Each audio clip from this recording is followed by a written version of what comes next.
Di medan tempur modern, pertempuran darat tak lagi hanya soal jumlah tank, tapi soal siapa yang paling canggih, paling kuat, dan paling siap menghadapi segala ancaman. Di satu sisi, China mengandalkan Type 99, tank tempur generasi ketiga yang dilengkapi teknologi laser, pelindung reaktif, dan meriam kaliber tinggi.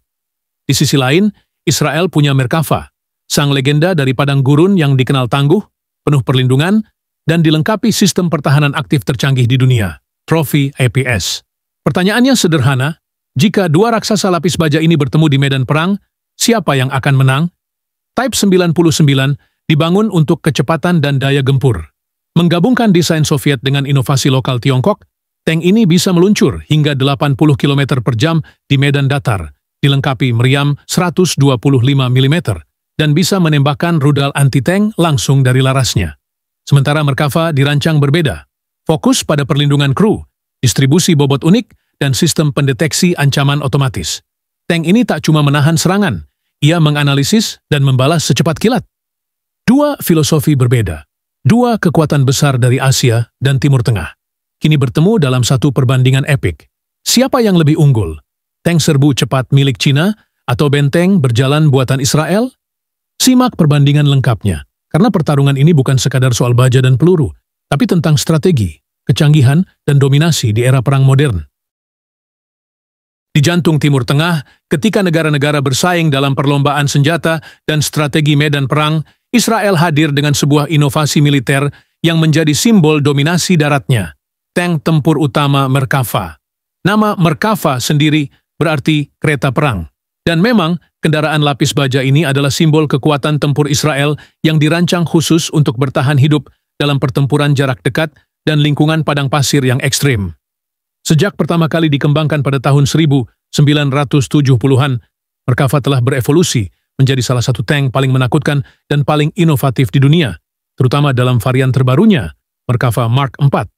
Dibandingkan dengan tank-tank barat dan Rusia seperti M1 Abrams atau T-90, Merkava punya filosofi desain yang unik dan sistem perlindungan awak yang menjadi prioritas utama.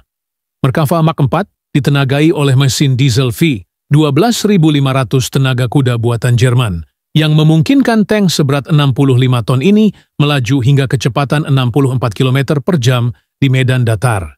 Meskipun tergolong berat, mobilitasnya tetap impresif berkat suspensi hydropneumatic canggih. Dari segi senjata, tank ini dipersenjatai dengan meriam smoothbore 120 mm yang mampu menembakkan berbagai jenis amunisi, termasuk anti-tank, head, dan bahkan peluru pintar, lahat, rudal berpemandu laser buatan Israel sendiri, yang bisa mengenai target sejauh 8 km. Selain meriam utama, Merkava juga dilengkapi senapan mesin kaliber 7,62 mm, pelontar granat asap, serta senapan mesin berat 12,7 mm yang biasanya dipasang di menara remote control. Fitur unik lainnya adalah kemampuan tank ini membawa hingga 6 pasukan infanteri tambahan di ruang belakangnya, menjadikannya semacam kombinasi tank dan APC, Armored Personnel Carrier. Apa yang paling membedakan Merkava Mark IV dari tank-tank lain adalah sistem proteksinya yang luar biasa. Tank ini menggunakan kombinasi armor modular komposit dan ERA, Explosive Reactive Armor, untuk menahan berbagai jenis serangan, mulai dari rudal anti-tank hingga RPG. Namun yang paling mengesankan adalah sistem Trophy Active Protection System, APS, yang menjadi game changer di medan perang modern. Sistem ini mampu mendeteksi dan mencegat projektil musuh seperti rudal anti-tank sebelum menyentuh tubuh tank. Di banyak konflik, sistem ini telah terbukti menyelamatkan nyawa awak dan membuat Merkava hampir kebal terhadap serangan frontal.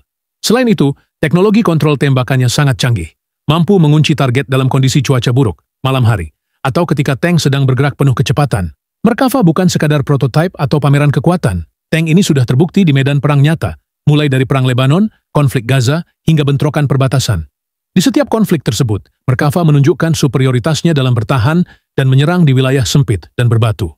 Israel merancang Merkava untuk perang jarak dekat, di area urban dan perbukitan, bukan perang tank di dataran terbuka seperti tank-tank NATO. Inilah yang membuatnya sangat cocok di Timur Tengah. Di kota-kota seperti Gaza, Merkava bisa melaju sambil memberikan dukungan infanteri, membawa pasukan, dan tetap menahan gempuran rudal lawan. Tank ini juga digunakan sebagai komando lapangan bergerak karena sistem komunikasinya terintegrasi langsung dengan pusat komando militer Israel. Merkava adalah simbol bagaimana sebuah negara kecil bisa memproduksi tank yang lebih unggul dari negara-negara adidaya. Filosofi desain yang menempatkan keselamatan awak sebagai prioritas, ditambah dengan sistem persenjataan canggih dan sistem proteksi aktif yang revolusioner, menjadikan Merkava Mark IV sebagai salah satu tank paling ditakuti di dunia. Dalam dunia yang semakin dipenuhi peperangan asimetris, di mana rudal anti-tank semakin mudah dimiliki kelompok non-negara, Merkava membuktikan bahwa kombinasi armor pintar dan sistem perlindungan aktif adalah masa depan pertahanan lapis baja. Bukan tanpa alasan, banyak negara kini meniru konsep yang sama, karena medan perang telah berubah, dan Merkava ada di garis depan revolusi itu.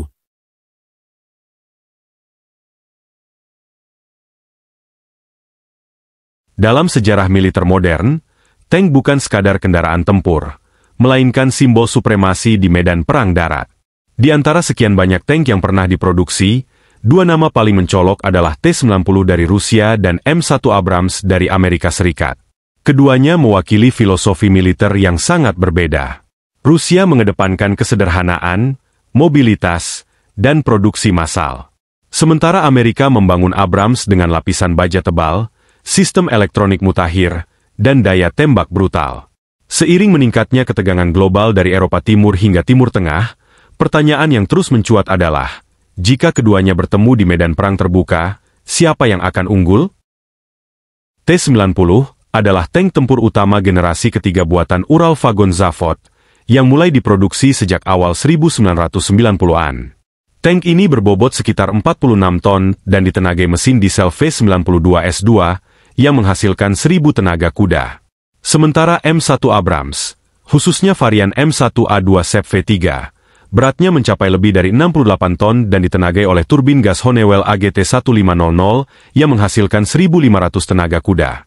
Walau Abrams jauh lebih berat, mesinnya memungkinkan kecepatan hingga 67 km per jam, sedangkan T-90 bisa mencapai 60 km per jam dengan konsumsi bahan bakar yang jauh lebih hemat. Di medan pertempuran yang kompleks, keunggulan Abrams dalam tenaga bisa menjadi pedang bermata dua, cepat dan kuat, tapi boros bahan bakar dan sulit logistik.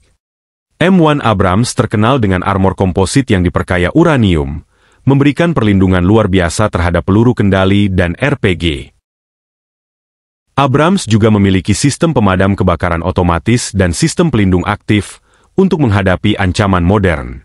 Sebaliknya, T-90 dilengkapi dengan kontak 5 era, Explosive Reactive Armor, dan sistem perlindungan aktif Shtora 1 yang mampu mengacaukan panduan laser dari rudal musuh.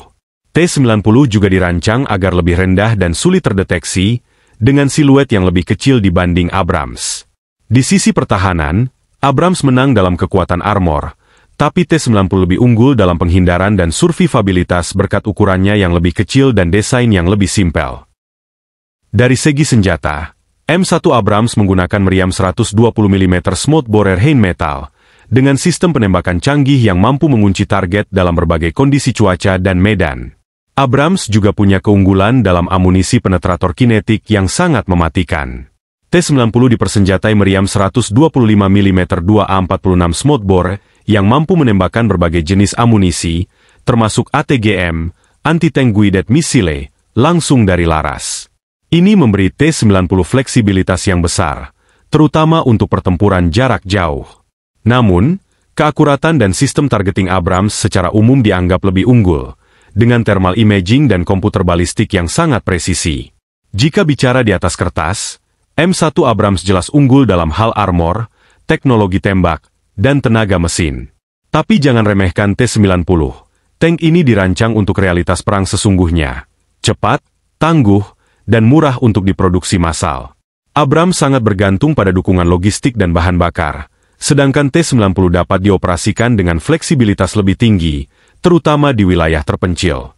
Dalam perang skala besar atau pertempuran simetris, Abrams bisa mendominasi. Tapi dalam konflik gerilya, serangan cepat, dan medan berat, T-90 bisa jadi lebih unggul. Akhirnya, siapa yang menang bukan hanya soal tank, tapi soal strategi, medan, dan kesiapan pasukan di balik mesin perang itu.